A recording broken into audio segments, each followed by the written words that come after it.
এখানে সিরাজ আছে আছে আছে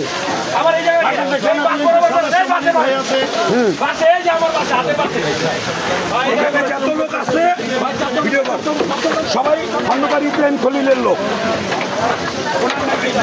ইব্রাহিম খলিলের নেতৃত্বে আগুন নিবানোর জন্য এলাকার বস্তিবাসী সব পোলাপান উৎসাহে পড়ছে। দাঁড়ান, আপনি দাঁড়ান ভাই, 1 মিনিট এইটা নিবে এলো। হ্যালো, এটা নিবে এলো নিচে নিচে থাকতে পারেন থাকতে পারেন না না থাকবো।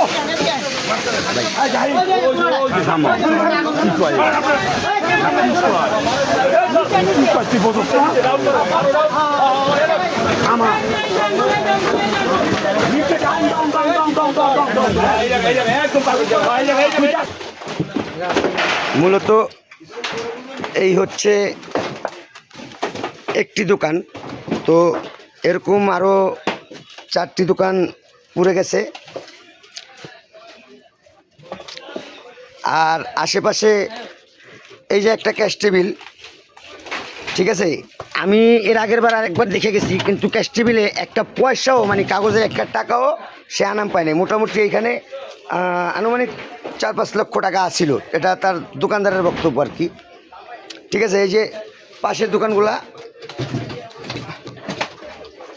এগুলো পুড়ছে, মানে 4টা দোকানের আগুন নিবাইতে যায় মোটামুটি আরও 10-15টা ঘর এক্সট্রা ক্ষতি হয়েছে। সানি ভাই, মিল্টন ভাই বয় সম্মিলিত হইয়া এটা দেখবো ইনশাল্লাহ।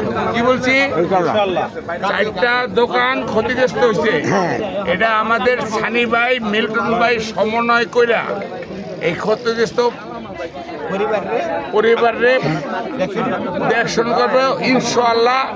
পরিপূর্ণ আগে যেমনি ব্যবসা করছিল এর চেয়ে আরো সুন্দর করবো আলহামদুলিল্লাহ। এখন বিষয়টা হচ্ছে এইখানে যে 4 দোকানের আগুন নিবেতে যায়, আশেপাশের আরো 2-4-10টা দোকানের ক্ষয়ক্ষতি হয়েছে। এই ক্ষেত্রে দেখা হইব, এর নিয়ে তদন্ত কমিটি করা হইব। এর মধ্যে 1 নম্বর দেবো আমগো ইমাম সাহেব হুজুর। ওই যে পিছনে নির্বাচনের ক্ষমতায় আসার আগে আগুন লাগছিল, তখন কি বিএনপি তাদেরকে দেখছে, দেখভাল করছে? তো ইনশাল্লাহ আমরা আশা দিচ্ছি আপনারা 95 নং ওয়ার্ড বিএনপির সভাপতি এখানে আছে, আমাদের বাসারটাক থানার 2 নং যুগ্ম আহ্বায়ক ছিল এখানে, দপ্তর সম্পাদক আব্দুল আলী ছিল। আমরা সবাই মিলে প্রচেষ্টা করছি, ইনশাল্লাহ আশ্বস্ত থাকেন সবাই। জনাব তারেক রহমান এবং সানি ভাই এই জিনিসটা দেখবে আমাদের বিএনপি নেতৃবৃন্দের মাধ্যমে। আলহামদুলিল্লাহ। মন খরণ নাই কথা